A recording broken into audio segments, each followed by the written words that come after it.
الله أكبر ولله الحمد. الله أكبر كبيرا والحمد لله كثيرا وسبحان الله بكرة وأصيلا. الله أكبر الله أكبر الله أكبر لا إله إلا الله. الله أكبر الله أكبر ولله الحمد. الله أكبر الله أكبر الله أكبر لا إله إلا الله. الله أكبر الله أكبر ولله الحمد. الله أكبر الله أكبر الله أكبر لا إله إلا الله. الله أكبر كبيرا والحمد لله كثيرا وسبحان الله بكرة وأصيلا. الله أكبر الله أكبر الله أكبر لا إله إلا الله. الله أكبر الله أكبر ولله الحمد. الله أكبر الله أكبر الله أكبر لا إله إلا الله. الله أكبر الله أكبر ولله الحمد. الله أكبر كبيرا والحمد لله كثيرا وسبحان الله بكرة وأصيلا. الله أكبر الله أكبر الله أكبر لا إله إلا الله. الله أكبر الله أكبر لا ولله الحمد. الله أكبر الله أكبر الله أكبر لا إله إلا الله. الله أكبر الله أكبر ولله الحمد. الله أكبر كبيرا والحمد لله كثيرا وسبحان الله بكرة وأصيلا. الله أكبر الله أكبر الله أكبر لا إله إلا الله. الله أكبر الله أكبر ولله الحمد.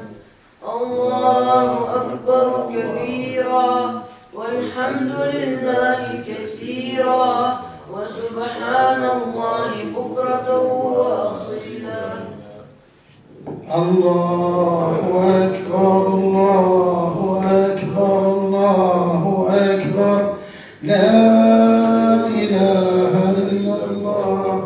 أكبر الله أكبر ولله الحمد. الله أكبر كبيرا والحمد لله كثيرا وسبحان الله بكرة وأصيلا. الله أكبر الله أكبر الله أكبر لا الله أكبر الله أكبر الله أكبر لا إله إلا الله. الله أكبر كبيرا والحمد لله كثيرا وسبحان الله بكرة وأصيلا. الله أكبر الله أكبر الله أكبر لا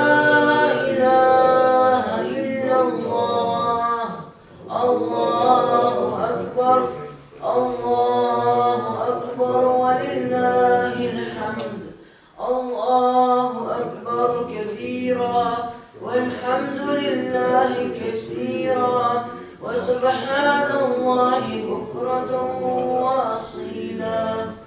الله أكبر الله أكبر الله أكبر لا إله إلا الله الله أكبر ولله الحمد الله أكبر كبيرا والحمد لله كثيرا وسبحان الله بكرة وأصيلا. اللهم صل على محمد وعلى آل محمد وسلم تسليما كثيرا. الله أكبر الله أكبر الله أكبر لا إله إلا الله الله أكبر ولله الحمد. الله أكبر كبيرا والحمد لله كثيرا وسبحان الله بكرة وأصيلا. الله أكبر الله أكبر الله أكبر لا إله إلا الله الله أكبر ولله الحمد.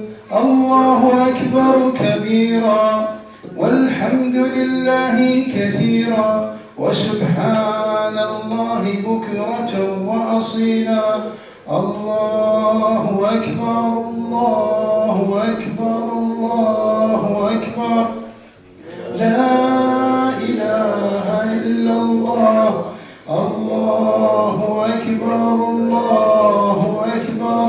ولله الحمد. الله أكبر كبيرا والحمد لله كثيرا وسبحان الله بكرة وأصيلا. الله أكبر الله أكبر الله أكبر لا إله إلا الله الله أكبر ولله الحمد. الله أكبر كبيرا والحمد لله كثيرا وسبحان الله بكرة وأصيلا.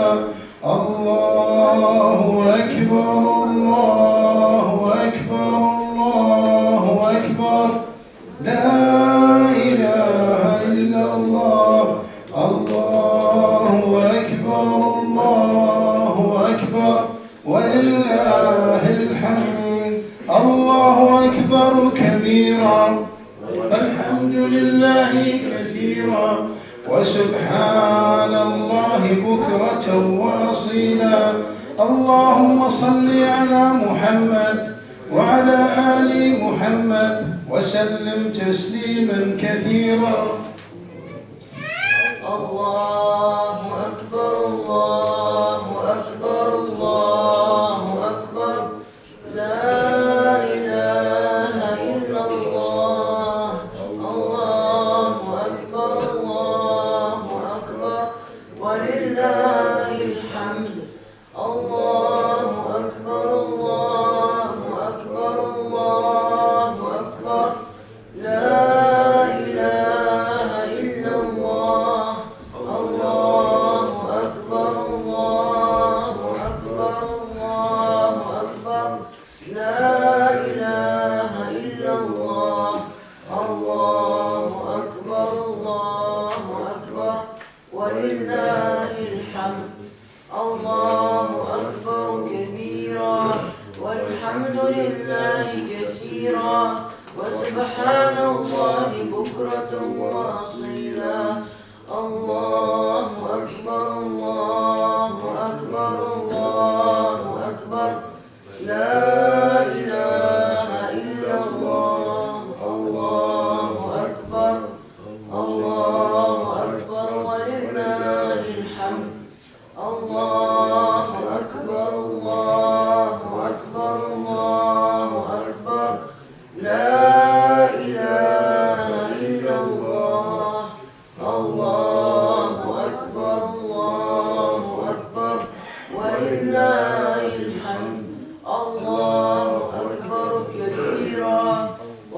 والحمد لله كثيرا وسبحان الله بكرة وأصيلا الله أكبر الله أكبر الله أكبر لا إله إلا الله الله أكبر الله أكبر ولله الحمد الله أكبر كبيرا والحمد لله كثيرا وسبحان الله بكرة وأصيلا الله أكبر الله أكبر الله أكبر لا إله إلا الله الله أكبر الله أكبر ولله الحمد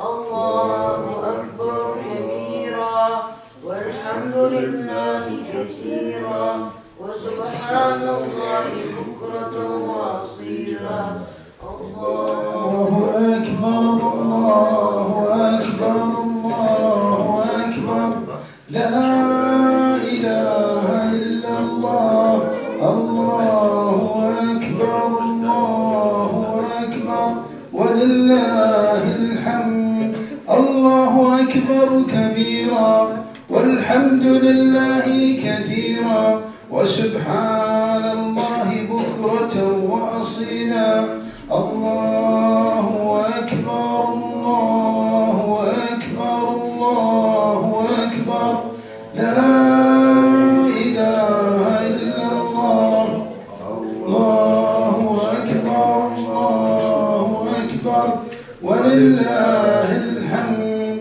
الله أكبر كبيرا والحمد لله كثيرا وسبحان الله بكرة وأصيلا الله أكبر الله أكبر الله أكبر لا إله إلا الله الله أكبر الله أكبر ولله الحمد الله أكبر كبيرا والحمد لله كثيرا وسبحان الله بكرة وأصيلا الله أكبر الله أكبر الله أكبر لا إله إلا الله الله أكبر الله أكبر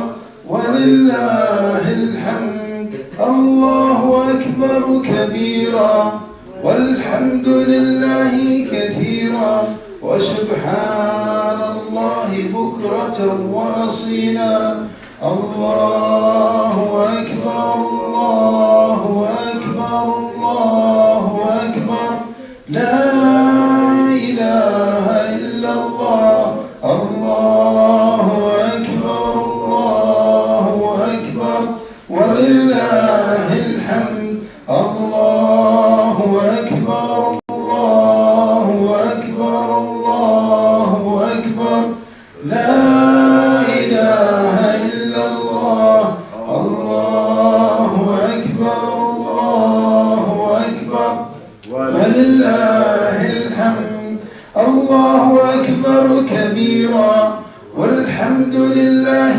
كثيرا وسبحان الله بكرة وأصيلا الله أكبر الله أكبر الله أكبر لا إله إلا الله الله أكبر الله أكبر ولله الحمد الله أكبر الله أكبر الله أكبر لا إله إلا الله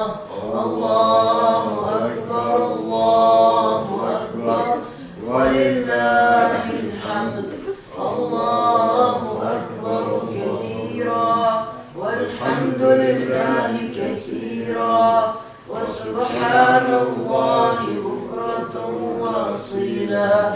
الله أكبر الله أكبر الله أكبر لا إله إلا الله.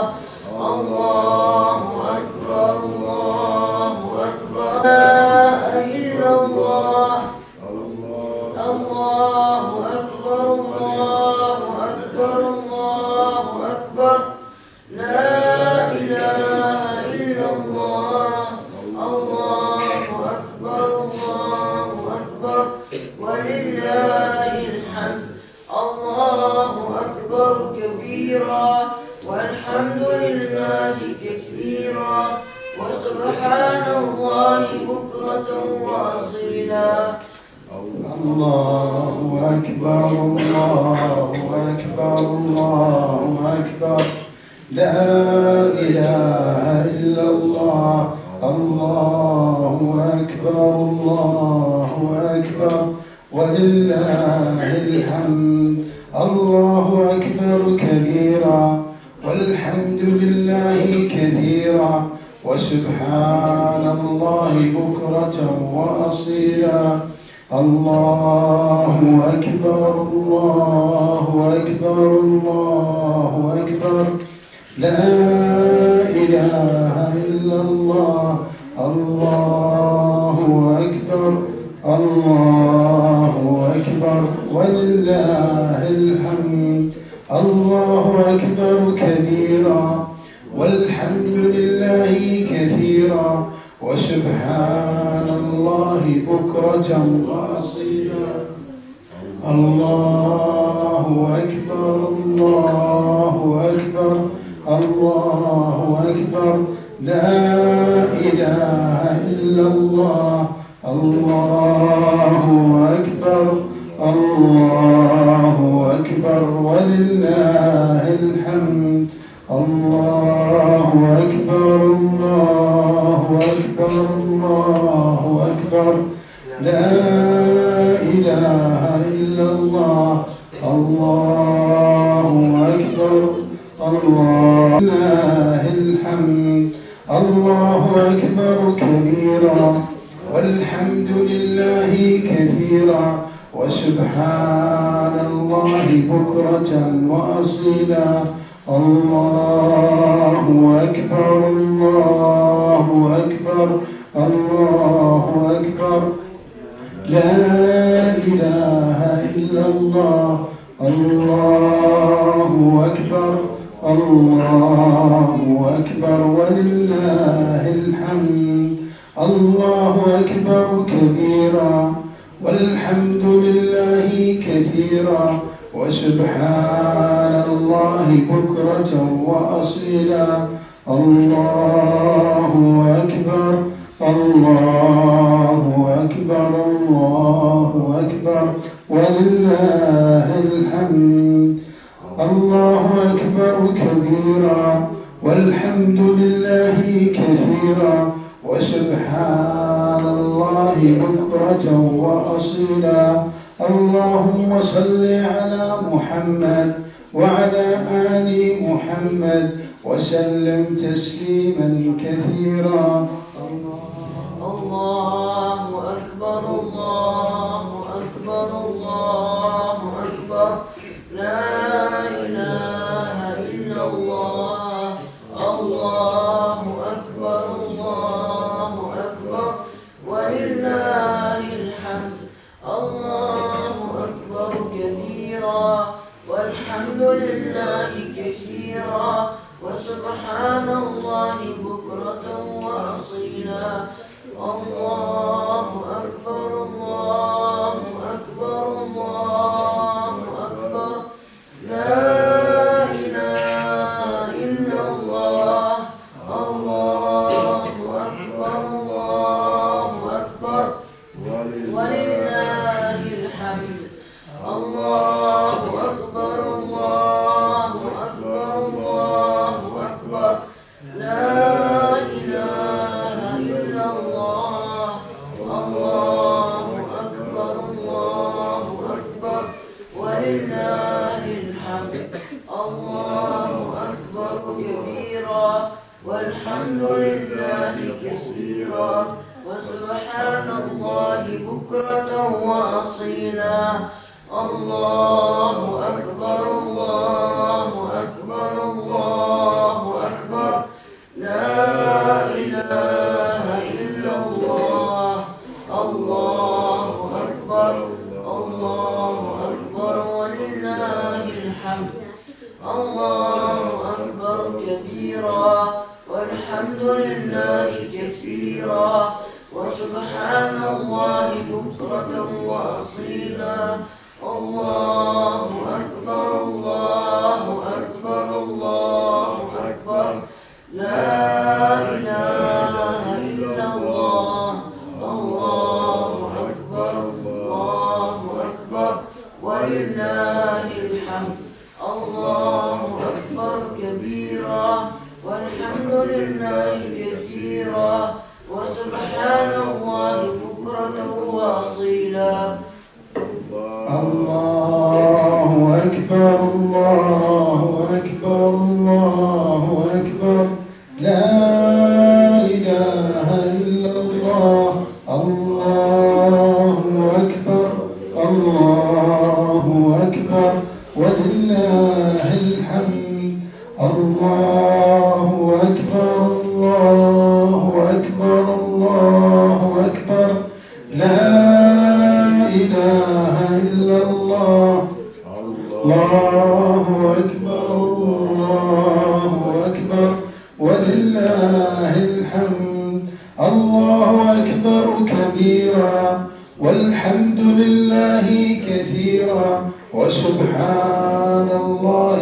بكرة وأصيلا الله أكبر الله أكبر الله أكبر لا إله إلا الله الله أكبر الله أكبر ولله الحمد الله أكبر الله أكبر الله أكبر لا إله إلا الله الله أكبر الله أكبر ولله الحمد الله أكبر كبيرا والحمد لله كثيرا وسبحان الله بكرة وأصيلا الله أكبر الله أكبر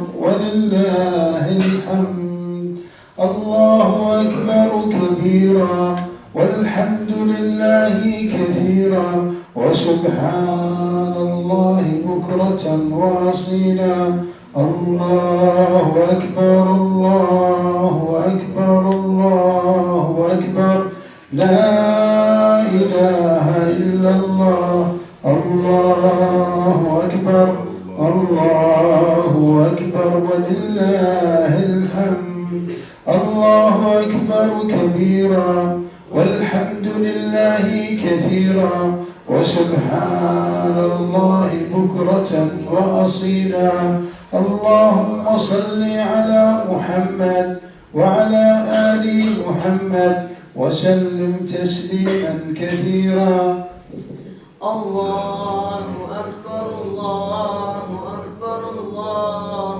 أكبر لا إله إلا الله الله أكبر الله أكبر ولله الحمد الله أكبر الله أكبر الله أكبر لا إله إلا الله الله أكبر الله أكبر ولله الحمد الله أكبر الله أكبر الله أكبر لا إله إلا الله الله أكبر الله أكبر ولله الحمد الله أكبر كبيرا والحمد لله كثيرا وسبحان الله بكرة وأصيلا الله أكبر الله أكبر الله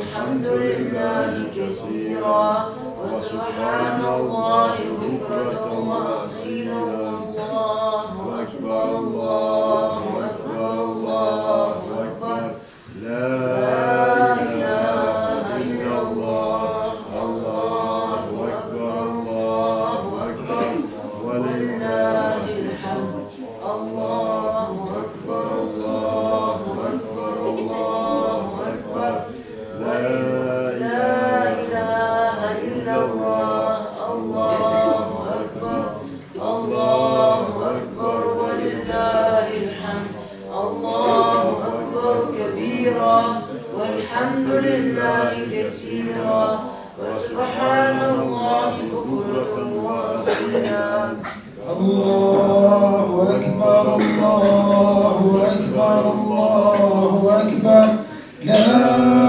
إله إلا الله الله أكبر الله أكبر ولله الحمد الله أكبر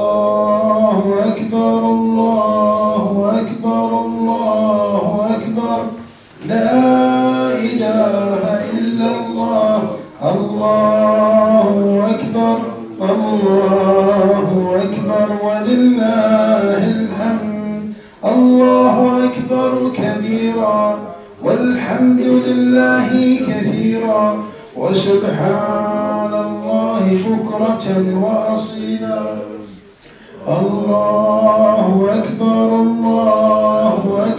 الله أكبر لا إله إلا الله الله أكبر الله أكبر ولله الحمد الله أكبر كبيرا والحمد لله كثيرا وسبحان الله بكرة وأصيلا الله أكبر الله أكبر الله أكبر لا إله إلا الله الله أكبر الله أكبر ولله الحمد الله أكبر كبيرا والحمد لله كثيرا وسبحان الله بكرة وأصيلا اللهم صل على محمد وعلى آل محمد وسلم تسليما كثيرا. Selamünaleyküm sayın cemaat. Şimdi bayram namazını kılacağız. Ondan sonra hutbe okuyacak. Bayram namaz basittir. 2 rekattan ibarettir. İşte birinci rekatta ziyade tekbirler var. Çeşit rivayetlerde çeşit şekilde gelir. 4 tekbir, 3 tekbir, 5 tekbir. İkinci rekatta ise çeşit rivayetler gelir, hadisler 5 tekbir, 6 tekbir. Demek istediğim şu ki siz de uydurmama deyip imamın ardından onu yapınız. İnşallah hata olmaz. Дорогі брати, зараз ми будемо звершувати байрам намаз. Байрам намаз, Аїд намаз, він состоїть із 2 рекатів. Це звичайні 2 рекати, але там є доповнительні такбірати. Робить з наміром, слідуй за імамом, іншаллах, ви не помилитесь. Після цього буде хутба, іншаллах, коротенька, святкова на 2 мовах.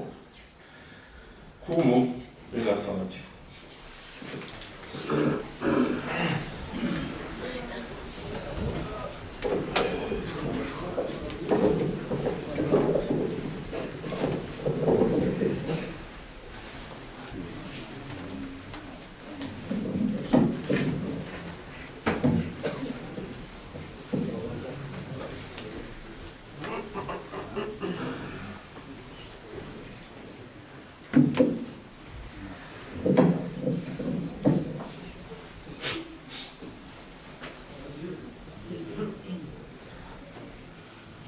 الله أكبر الله أكبر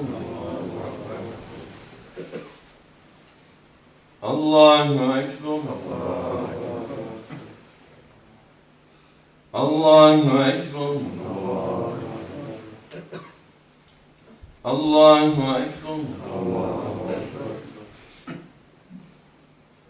الله أكبر الله أكبر الله أكبر الله أكبر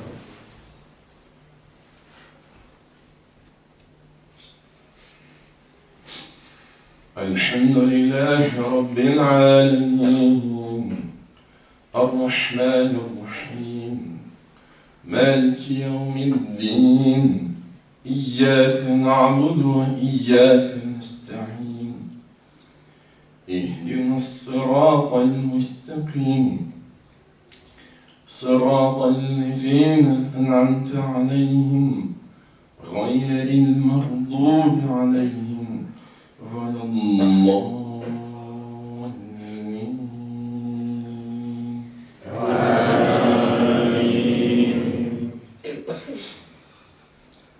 قاف والقرآن المجيد بل عجبوا أن جاءهم منذر منهم فقال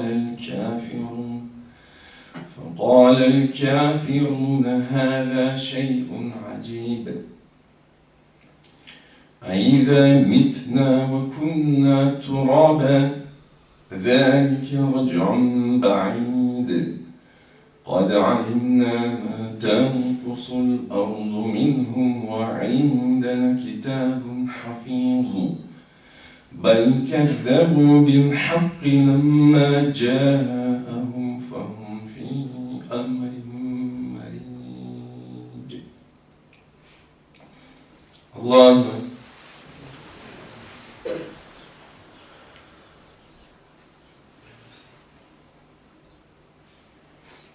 سمع الله لمن حمده.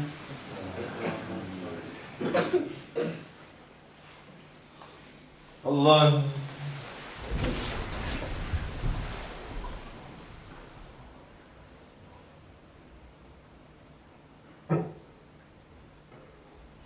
الله أكبر.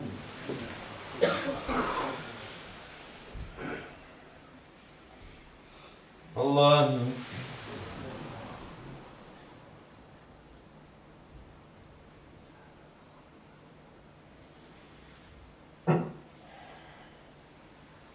الله أكبر.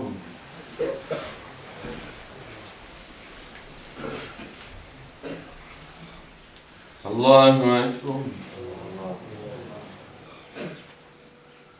الله أكبر. الله أكبر.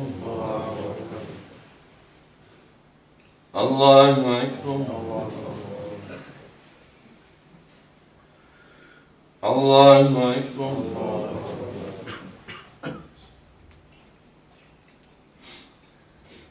الحمد لله رب العالمين الرحمن الرحيم مالك يوم الدين إياك نعبد وإياك نستعين اهدنا الصراط المستقيم صراط الذين أنعمت عليهم غير المغضوب عليهم ولا الضالين.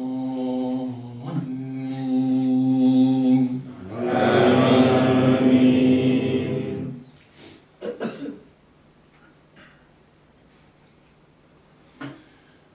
ولقد خلقنا الإنسان ونعلم ما توسوس به نفسه ونحن أقرب إليه من حبل الوريد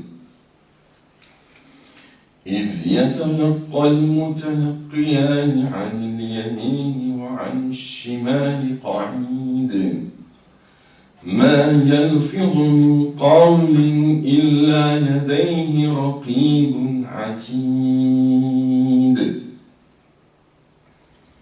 الله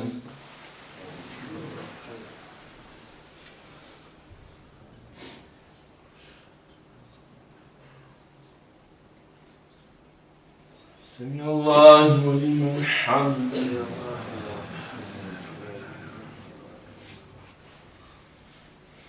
الله أكبر.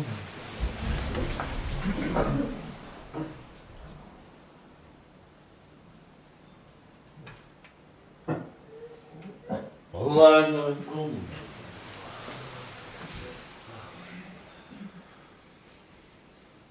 الله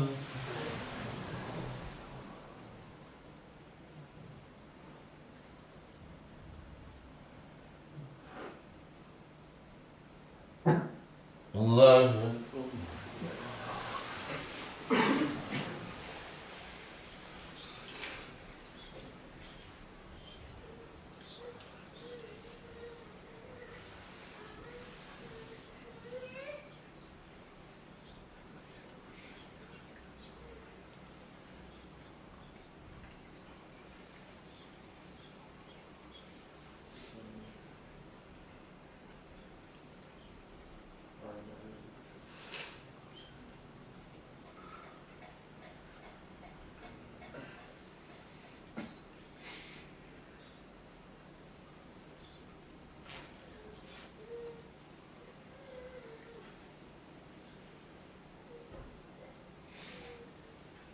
السلام عليكم ورحمة الله. السلام عليكم ورحمة الله.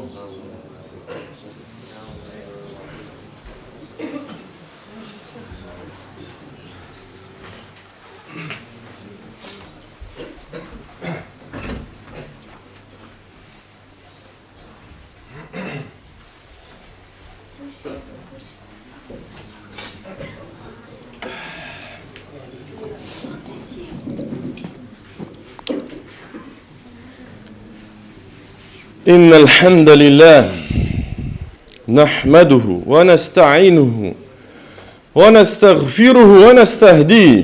من يهده الله فلا مضل له ومن يضلل فلا هادي له.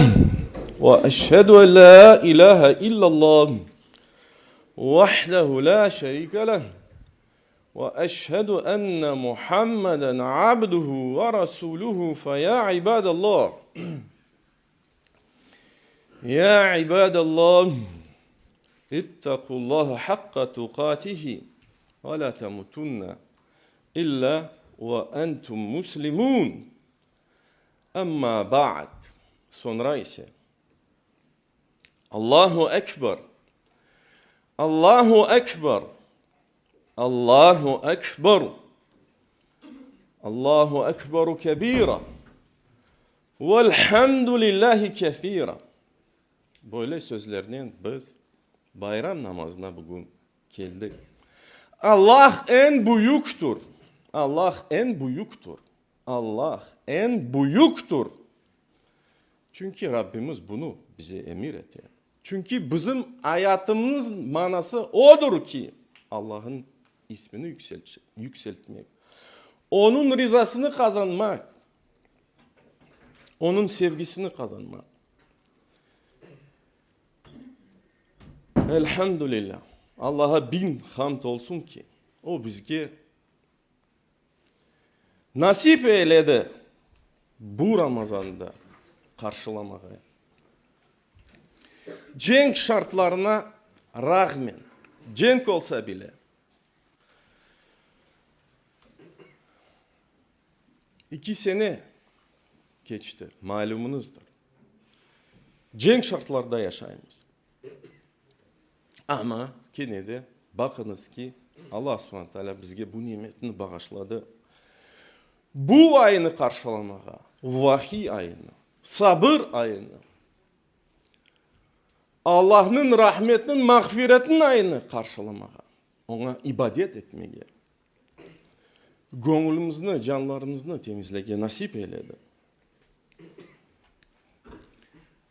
Şimdi ise böyle bir sual aklıma geliyor. Bir taraftan cenk, başka taraftan bayram. Bu iki mefhumunu, mananı, bu iki kelimeni bir yerge nasıl getirmeye mümkün? Çünkü cenk, savaş, bu kandır. Bir taraftan bayram ise kıvançtır, sevgidir. Ben çok düşündüm. Tek 4 sebep buldum. Bir yerge bu iki mananı getirmek için. Birinci, tek duanın bu iki mananı, iki mefhumunu bir yerge birleştirmeye mümkündür. Duanın Allah subhanahu teala bize galibi bağışlasın. Bize bu Rusya degen şehrini 21. asırda yok etmeye galibi kazanmasını bağışlasın. Amin den, amin. Bu birinci sebeptir. İkinci sebep bu Allah subhanahu teala can yürekten teşekkür sözlerini bildirmeye askerlerimizge, ilk evvela askerlerimizge. Çünkü onlar olmasa elbette ki birinciden Allah'a elhamdülillah değil. Çünkü onlar olmasa biz burada toplanamayacaktık. Onlar şimdi ise biliyoruz ki çetin yerlerde. Bakhmut olsun, Avdiivka olsun, Marinka olsun, başka köyler, şehirler olsun. Zaporojye, Kherson malumudur.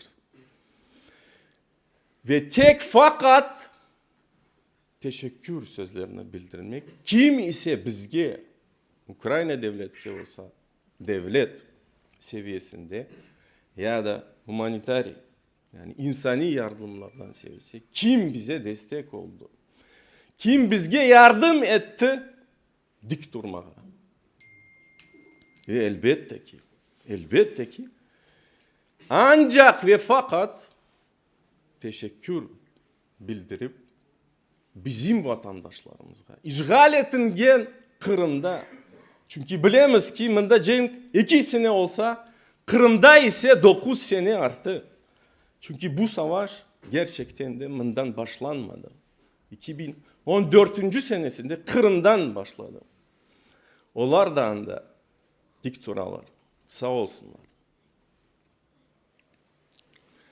Bu mübarek günde saygılı vatandaşlar ve dindaşlar ilk evvela özüme ve sizge 3 nasihatım olacak. Çok uzatmamak için.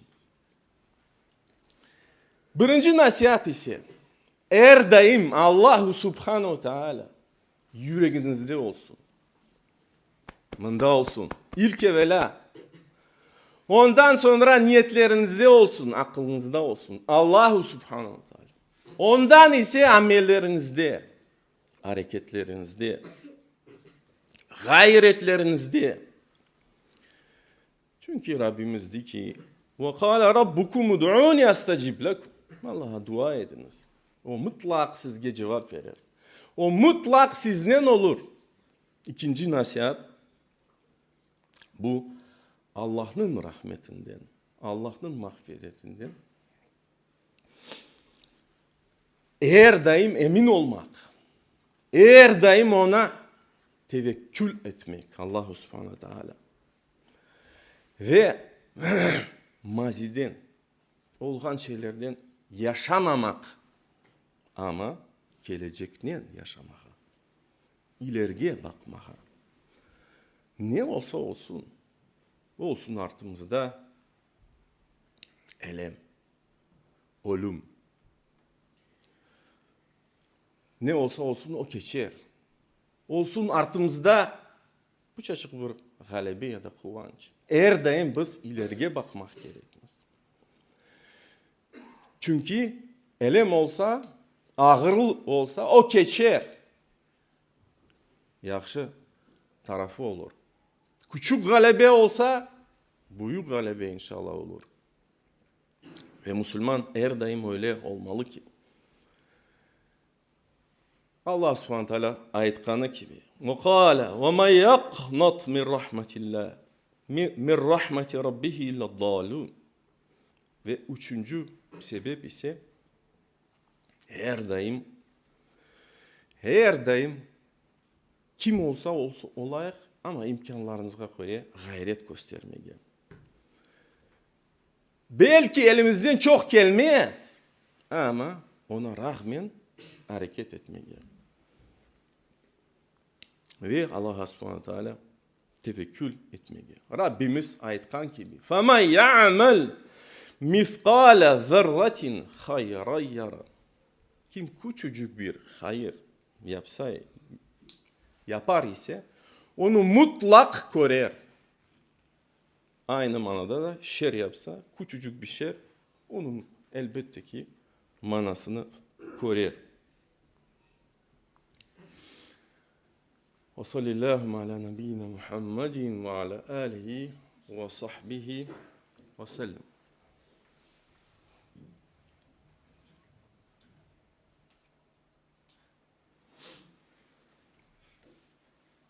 Воістину, вся хвала належить лише одному Аллаху.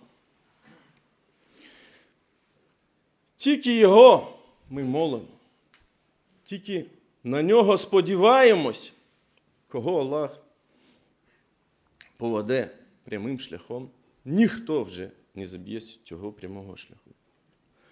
Кого Аллах зведе з цього прямого шляху, вже ніхто не поведе цим прямим шляхом. І я свідчу, що нема Бога, крім одного Аллаха. І я свідчу, що Мухаммад його раб та посланець. Амма ба'д. Дорогі віруючі, сьогодні ми кажемо Аллаху Акбар, Аллаху Акбар, Аллаху Акбару кафір. Аллах велик, Аллах велик, Аллах велик. Аллах велик. І вся хвала належить тільки Йому. Тому що Аллах Субхану Тааля нам так наказав. Літукаббіру Аллаха аля ма гадакум. Так Він нам наказав. Хвала Аллаху, який нам дарував можливість дожити та зустріти вже це другий Рамадан, попри воєнний стан, попри війну, яка іде сьогодні.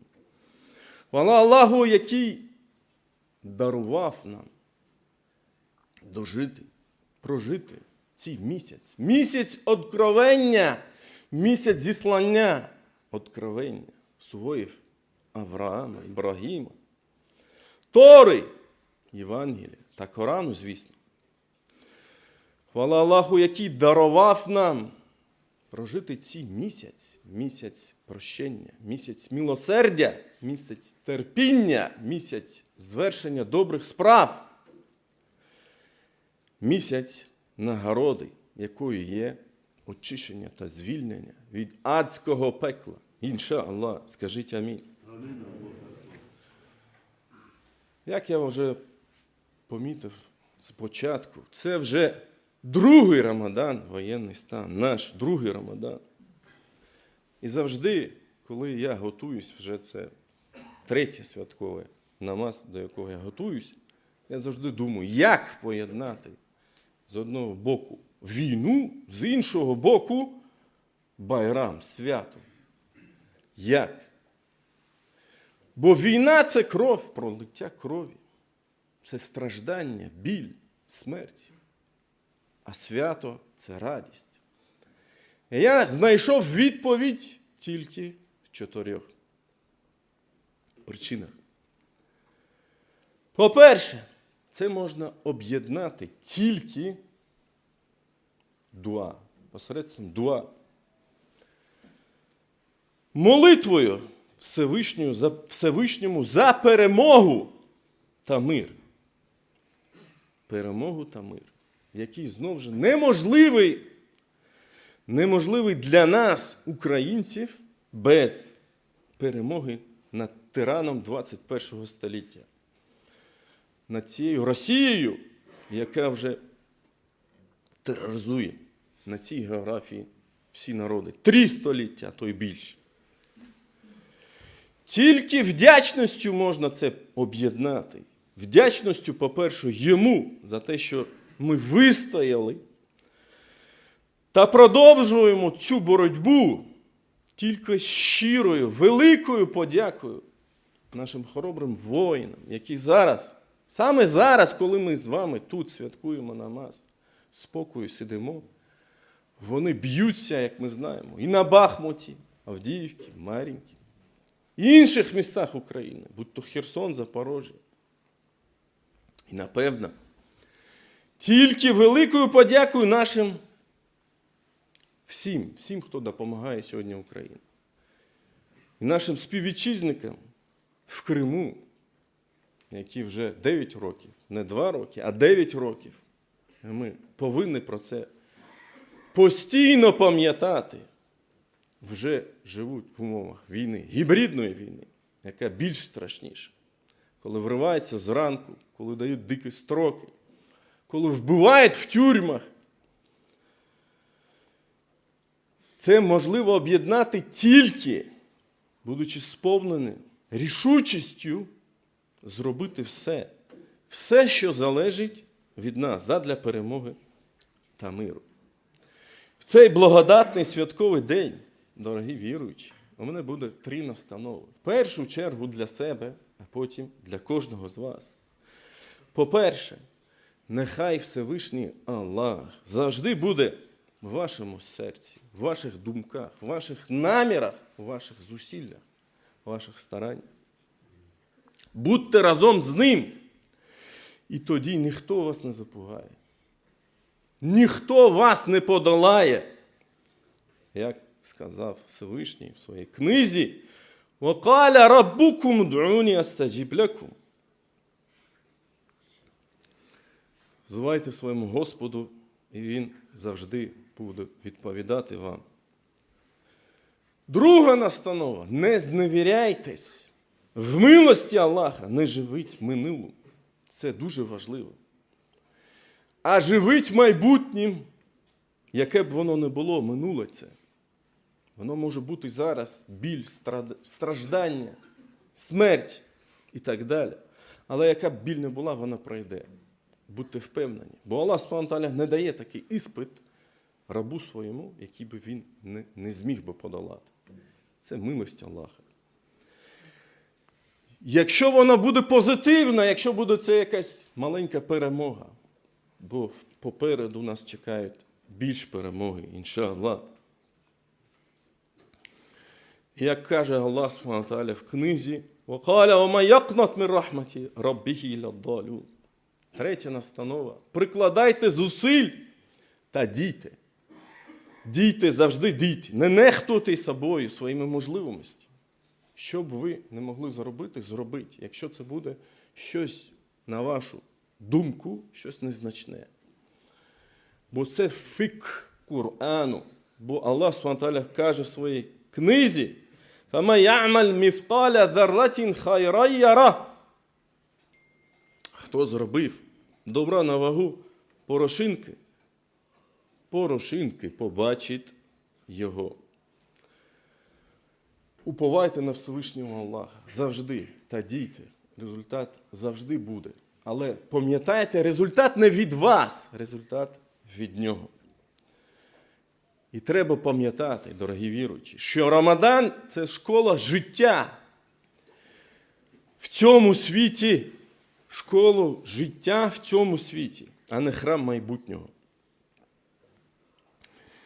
Не звершення майбутніх якихось мрій.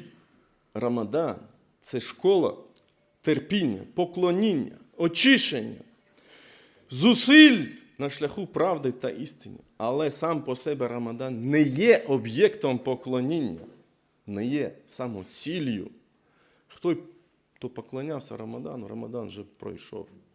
Але той, хто поклонявся Аллаху Субхану ва Тааля, Господу світів, так Аллах завжди живий. І Він завжди чує нас і завжди чекає від нас добрих справ. Рішучості на цьому шляху. І на кінець хочу сказати, сьогодні у нас 2 свята, не тільки одне свято. У нас сьогодні ще Джума. А як відомо, джума – це теж свято для мусульман. І дуже важлива річ, якщо 2 намази приходять на цей день, то є така думка у ісламських учених, що людина, якщо застала джума, їй не обов'язково посіщати йти на джума намаз. Але ж все одне, одразу попереджаю, джума намаз буде проводитися в наших мечетях, бо як і байрам намаз, так і джума намаз є ваджибом, фардом, бо може бути таке, що хтось не застане байрам намаз, і буде у нього можливість прийти на джума намаз, іншаллах. Я прошу Всевишнього, щоб він прийняв наш піст, щоб прийняв наше поклоніння. Allahumma ya Rabbi ya Arhamar Rahimin. Allahumma taqabbal minna ya Rabbi ya Arhamar Rahimin.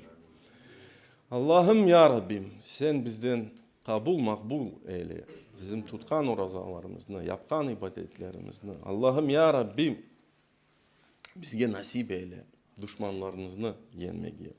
Allahümme qsim lana min khashyetike ma yahulu beynena ve beyne ma'asiyetik ve min ta'atike ma tuballighuna bihi cennetik.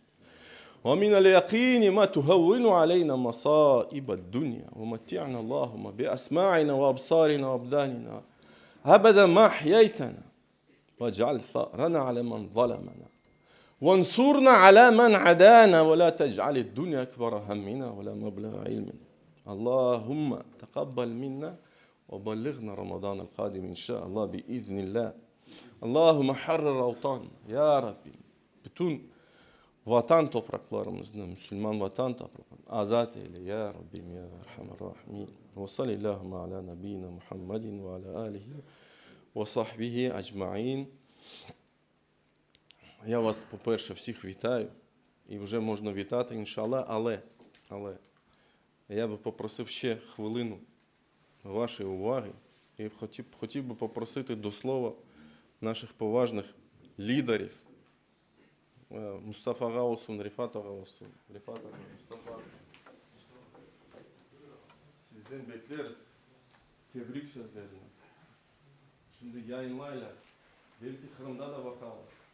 Буде прямий ефір із співвітчизників в окупованому Криму, в інших містах. Раді будуть зустріти.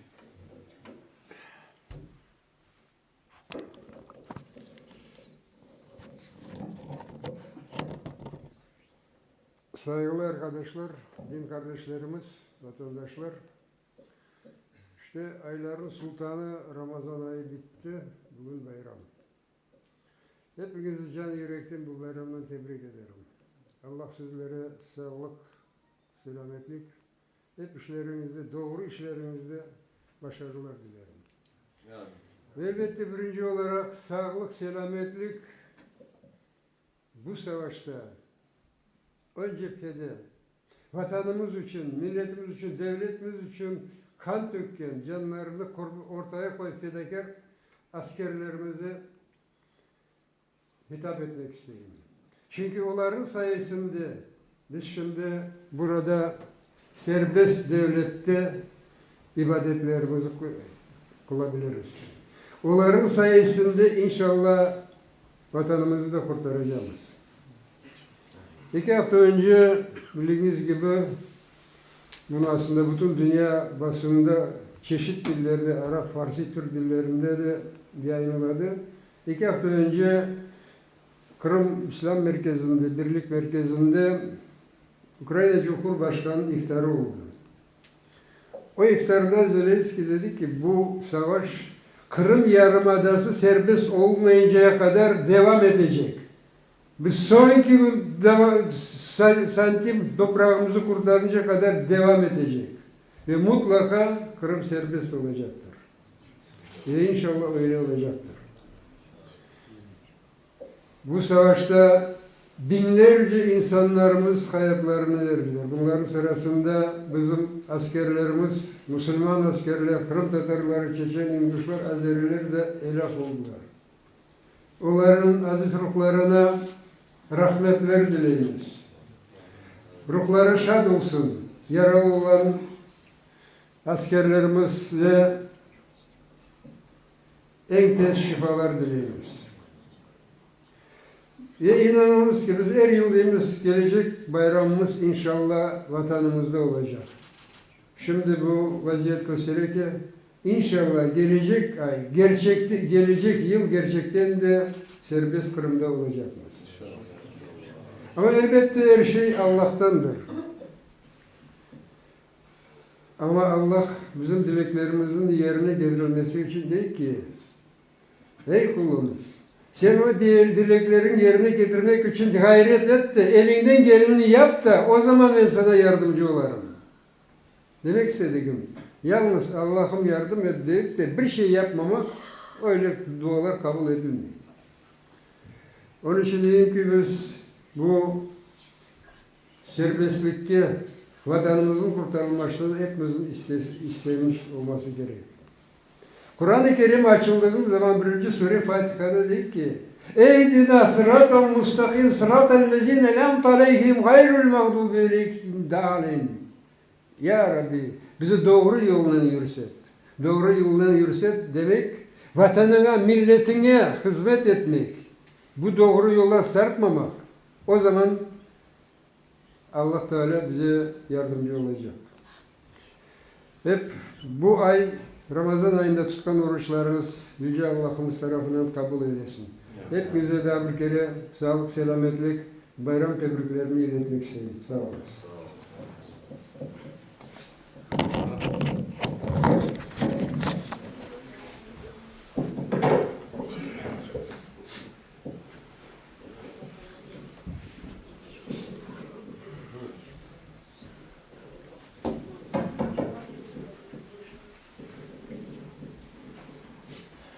Değerli dindaşlar, Sayın Ağam, Sayın Muhti Bey,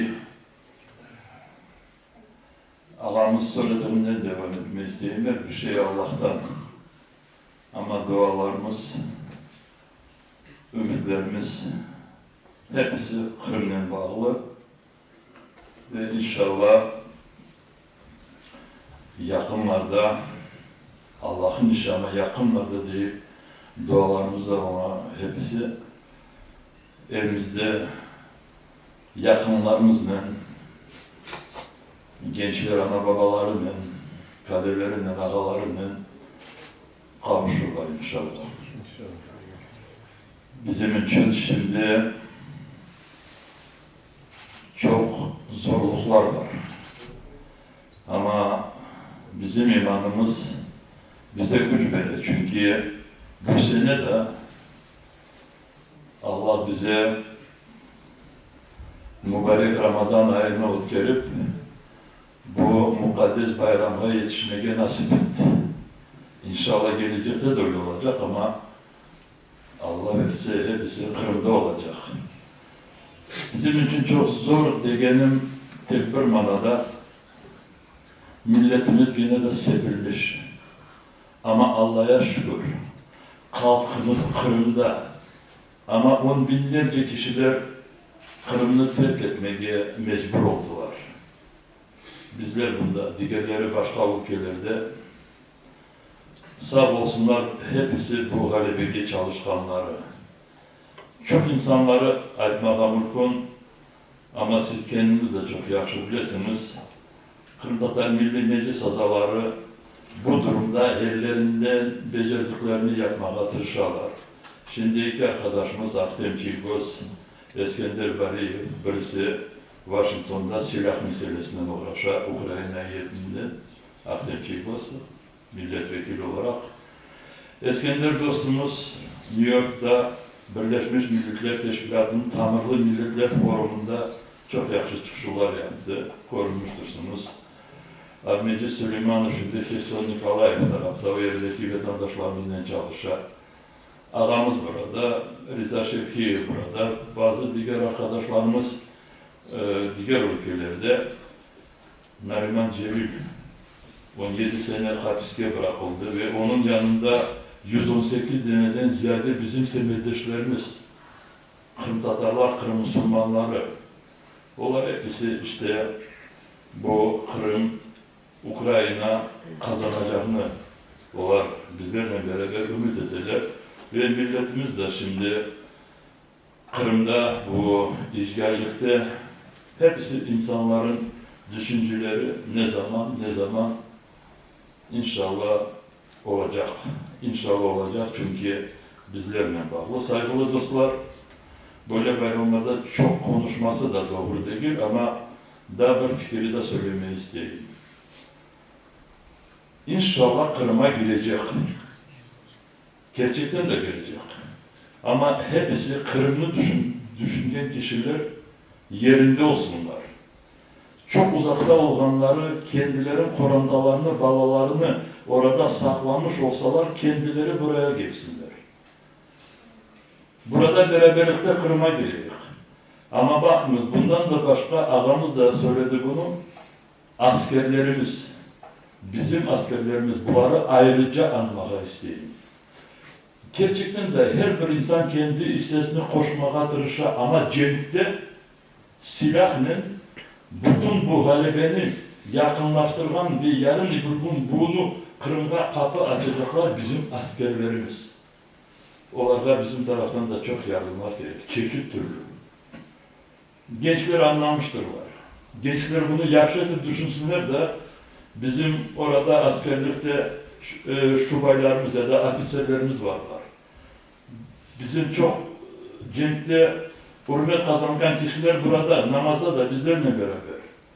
Gençlerimiz biraz kendilerinin yerlerini alsınlar. Cenk'e varıp böyle direkt becermeyecek kişiler yaşlarına göre, durumlarına göre başka yardım yollarını arasınlar. Bu hepsi Muhti Bey'imiz dedi ki, Sayın Muhti Bey'imiz geleceğini düşünüyor. Geleceği inşallah parlaktır. Ama bize bağlı ve bizim imanımıza, bizim ibadetlerimize, yaptıklarımıza. Saygılı достlar, söz Украинce. Я розумію, що є наші брати мусульмані по вірі, які, можливо, не змогли зрозуміти кримсько-татарською мовою. Зрозуміло, я сказав ті слова, які близькі до всіх і мусульман, і кримських татар, мусульман, і українців, інших віросповідань. Все це пов'язано з тим, що ми маємо зробити все для того, щоб на тій землі, яка народила наш народ, Крим, на тій землі, де століттями іслам вирішував весь розвиток, щоб там знову була свобода, щоб там була воля, щоб люди там добре себе відчували. А це все залежить від того, як скоро ми всі разом звільнимо Крим і інші окуповані землі Української держави. Про це я говорив і хочу завершити, бо Mukaddes Bayram saygılı dindaşlar, hepimize hayırlı olsun. Allah bütün tutkan orazalarımızı, ben tutmak olmadım hasta sebebinden, bütün yapkan ibadetlerimizi Allah kabul etsin. Oraza bayramımız hayırlı olsun. І серед нас є теж представник наших воїнів якраз, які відмовляються, але від його імені всіх вітаю теж зі святом наших воїнів. Хайрlı olsun. Там, іншалlah, на виході будуть подарунки для дітей. Хто прийшов з дітьми, обов'язково візьміть, будь ласка. Це наша жіноча організація готувала. Бо в першу чергу свято це для дітей. І буде там пригощення. Плов буде, кава буде. Hepimiz hayırlı bayramlar olsun. Зі святом всіх.